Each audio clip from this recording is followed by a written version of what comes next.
छत्रपति संभाजी महाराज, जो कि छत्रपति शिवाजी महाराज के पुत्र थे, अपनी वीरता, शौर्य और बलिदान के लिए भारतीय इतिहास में अमर हैं।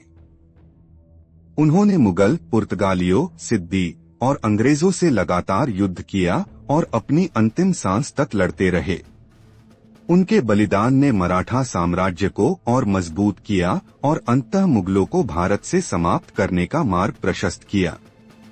संभाजी महाराज का जन्म 14 मई 1657 को पुरंदर किले, महाराष्ट्र में हुआ था। वे छत्रपति शिवाजी महाराज और सईबाई के पुत्र थे। जब संभाजी केवल 2 वर्ष के थे, तभी उनकी मां सईबाई का निधन हो गया, जिससे उनका बचपन कठिन हो गया। जब संभाजी केवल 9 वर्ष के थे, तब 1666 में शिवाजी महाराज के साथ उन्हें औरंगजेब के दरबार में आगरा बुलाया गया। वहां उन्हें कैद कर लिया गया। लेकिन शिवाजी महाराज की चतुराई से वे मुगलों के चंगुल से बच निकले और मराठा साम्राज्य को पुनः मजबूत किया। शिवाजी महाराज ने 1674 में रायगढ़ किले में अपने राज्याभिषेक के समय संभाजी महाराज को युवराज घोषित किया। इसके बाद वे कई युद्धों में शामिल हुए और अपनी वीरता का परिचय दिया। शिवाजी महाराज के निधन 1680 के बाद मराठा साम्राज्य में अराजकता फैल गई। उनके छोटे भाई राजाराम और कुछ सरदारों ने उन्हें सत्ता से हटाने की साजिश रची, लेकिन संभाजी महाराज ने सभी षड्यंत्रों को विफल किया और 1681 में छत्रपति बने। संभाजी महाराज को केवल मुगलों से ही नहीं, बल्कि कई अन्य शक्तिशाली दुश्मनों से भी लड़ना पड़ा। उन्होंने लगभग सभी मोर्चों पर सफलतापूर्वक युद्ध लड़ा। संभाजी महाराज ने औरंगजेब की विशाल सेना का 9 वर्षों तक डटकर सामना किया। उन्होंने कई बार मुगलों पर आक्रमण कर उन्हें पराजित किया। 1681 में बुरहानपुर पर हमला किया और उसे लूट लिया। मुगल सेनापति हुसैन अली खान को हराया। मुगलों को दक्षिण भारत में रोककर रखा, जिससे औरंगजेब को भारी नुकसान हुआ। सिद्दी अफ्रीका से आए योद्धा थे, जो जंजीरा किले में रहते थे। वे मराठों के दुश्मन थे।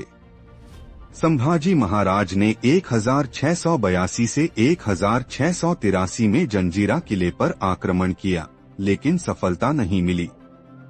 गोवा में बसे पुर्तगाली भी मराठों के खिलाफ थे। संभाजी महाराज ने पुर्तगालियों पर हमला किया और उनकी शक्ति को कमजोर किया।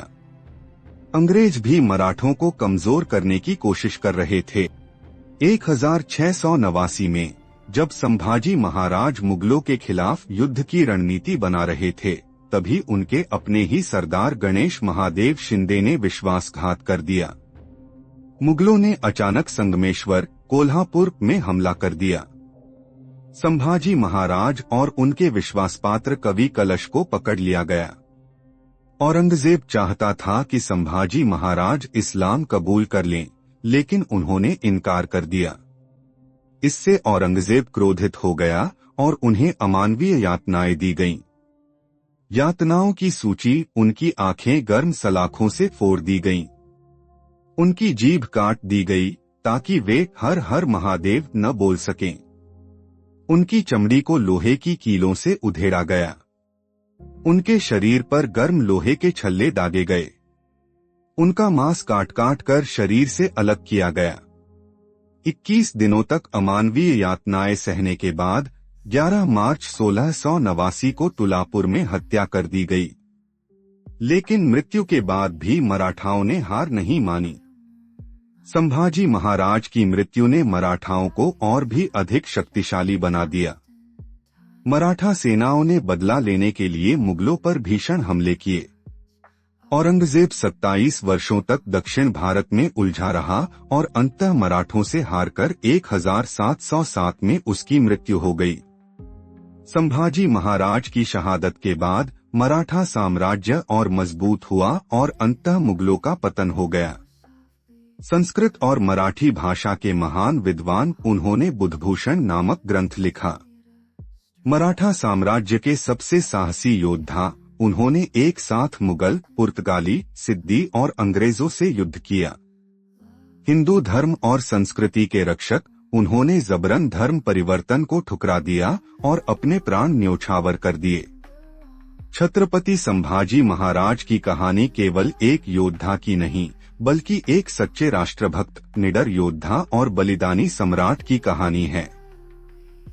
उन्होंने मुगलों को 9 वर्षों तक दक्षिण भारत में रोके रखा। भयंकर यातनाएं सहने के बावजूद धर्म और राष्ट्र के लिए प्राण न्योछावर कर दिए। उनके बलिदान ने मराठा साम्राज्य को इतना मजबूत बना दिया कि मुगलों का अंत हो गया। संभाजी महाराज आज भी शौर्य, बलिदान और राष्ट्रभक्ति के प्रतीक हैं। हर हर महादेव। प्लीज